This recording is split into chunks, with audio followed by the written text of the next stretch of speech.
Oh, hey there. I see you've joined us for another epic adventure in the wilderness of British Columbia. Well, you are definitely going to want to watch through to the end of this episode. We are backpacking in about 5 kilometers up an abandoned road to Cabin Lake, from which point we are going to go on a couple of hiking adventures, finding gold country cache, finding the wreckage of an old plane, and many other things, amazing sights, hopefully some wildlife. So stay tuned. Let's see what happens on this adventure.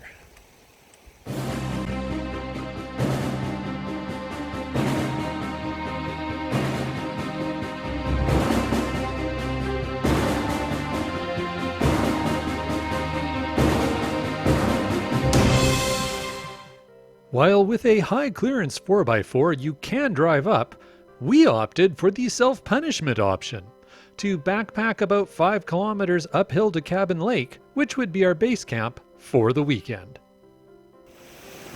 I'll tell you one thing, this uphill was not in the advertised tour guide. So mosquitoes are pretty bad here, I gotta say. In the last kilometer up, the mosquitoes got so bad we had to stop, layer up some more bug spray, put on the bug face masks, or, you know, Canadian COVID mask, and try and at least keep the mosquitoes off our faces.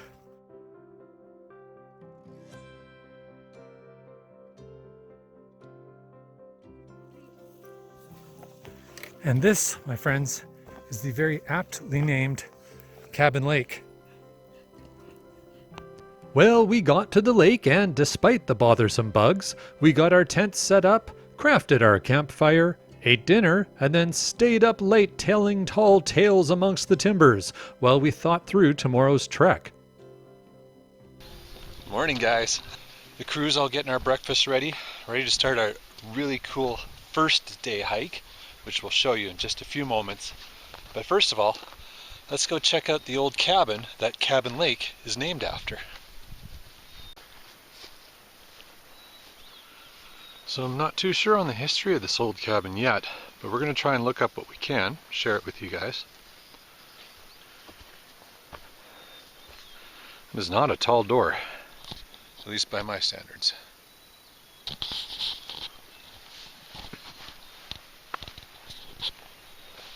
And we got the collapsed roof, had a sod roof on it. Window, not a huge cabin, but a cabin. Only some 50 meters away, there's a geocache. So let's go find that. Hey Angela. Hello, good morning. Good morning. Want to go find a geocache? Yes. Best way to start any day. I heard an aha anyways. Aha. Aha. On how I Ah. Here we go. Wow. That's quite the funky ammo can. And this outrageous orange ammo can turned out to have a cool surprise in the log. It was placed in 2008 and painted by kids at Geo Woodstock 8 in Carnation, Washington. And with that fresh first find feeling, we gathered up the group and got going on today's adventure.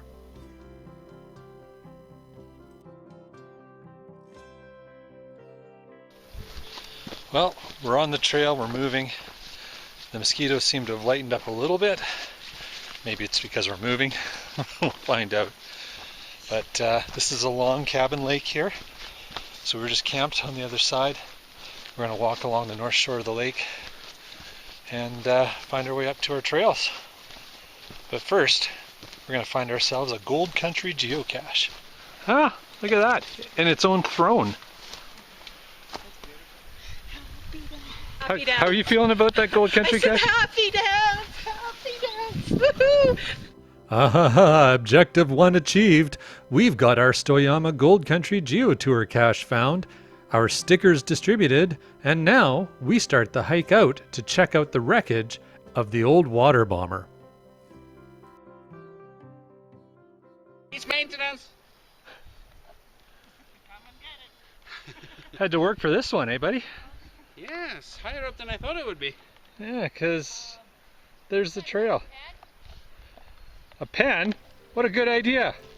A fairly easy and relatively level hike from our campsite at Cabin Lake, we made our way along this 3-kilometer trail skirting the sides of the mountains, taking in the beautiful scenery as we enjoyed this hike that sported 7 spaced out stops for geocache finds all along the way, not to mention some amazing viewpoints.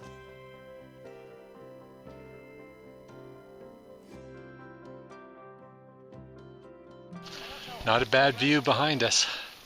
Still got a long ways to go until we get to the surprise here for you guys, but it's worth watching, so keep paying attention. Upside down. I'm not sure if that's a smart thing. Find out shortly. That's odd. This was on top. A hope pennant. This You know was what? on top. I actually used to have that same pennant when I was a kid. You want it again? No, I'm good. Let's hope. There's always hope. Now it's Mrs. LANMonkey's turn.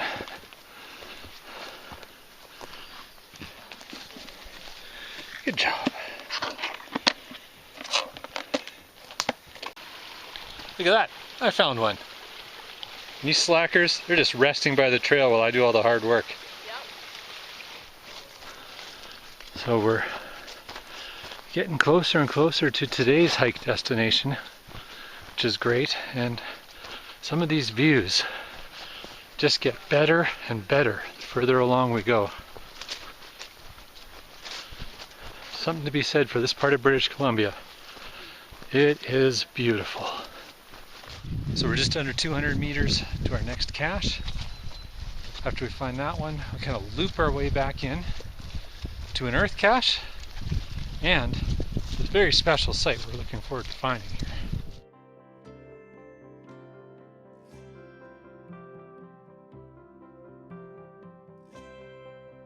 Then I guess you went to the right place. It's sitting here. There you go. Well done, man. Yay. Too often you find a cache with a view like this. You gotta love that. I got 0. Yeah, it should be right here somewhere. Seems reasonable. It does. Is it under those rocks there? No. Pretty wet here. I hope it's not here. Oh, it is under the water. Floating up. Well, let's see what kind of shape that's in. Came bobbing to the top and I took the left. Well, if it floated up, that's a good sign. It means there's still air in it. It's actually dry. Wow, that's amazing. In pristine condition. So another cache found by Casemond. That one, as we showed you, is under the water and just floated right up as soon as he took the rock off it. There's where we're headed. We're gonna go check out that. That is the crash of the old Conair water bomber.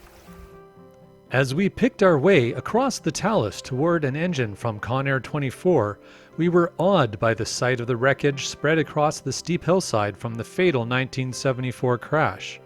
The pilot and a firefighter, the only 2 aboard, perished here on August 11th.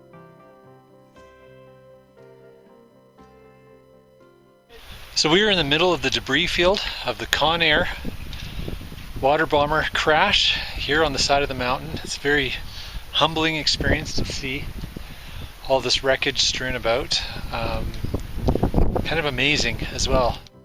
The geocache is under an engine near the base of the slope, but climbing higher you will find more of the plane. But it is a tricky climb, not suited for everyone. Here we found a wing section and a second engine. So we understand there's an archived cache that's never been picked up, so it's still physically there, but it's about 250 meters above still. So getting to that archived cache is definitely a goal. We're going to see if we can get up there and find it. And so up, up, up we slowly climbed. Hey guys, so we have finally made it up here. We've got to be at least 250 meters above the plane wreck, probably It's more. a good 200. A long time. Took some of us longer than others, I like think me. it took us almost an hour to get here. 45 minutes for sure. There you go. And there is the archived cache. Mrs. Monkey, why don't you dig it out? 4 years. 4 years it's been archived, so Pretty we're going to heavy. remove it. Let's see what's what's in there? What kind of condition is it in? One of the tabs is broken off. Well, that happens over time. We could use this at the You campsite. need the bat in the campsite to eat the mosquitoes. Celebratory horn. All right, guys. Wow, Case. We'll sign it right here and right now. Good job, Case.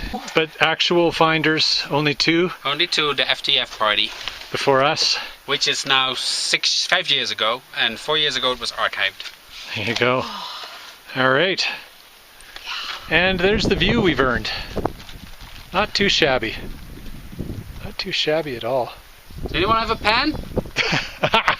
All right, well, we got to get across this section of snow, little mini glacier, and get down to find the rest of the group, and then head back to camp.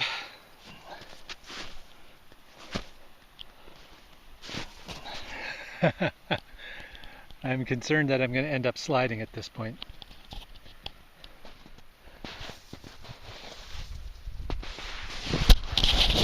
Okay, I'm sliding now.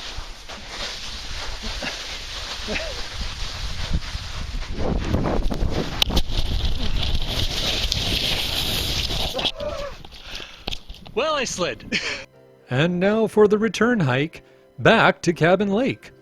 As our persevering posse pounds the path, we want to thank you for joining us for another episode and encourage you to like it. Comment below on your favorite part and please share this episode with your friends. A special thank you to our patron family who make this channel possible. Find out more about the benefits of being part of the patron family at patreon.com/LANMonkey. Subscribe to our YouTube channel so you don't miss any of the excitement.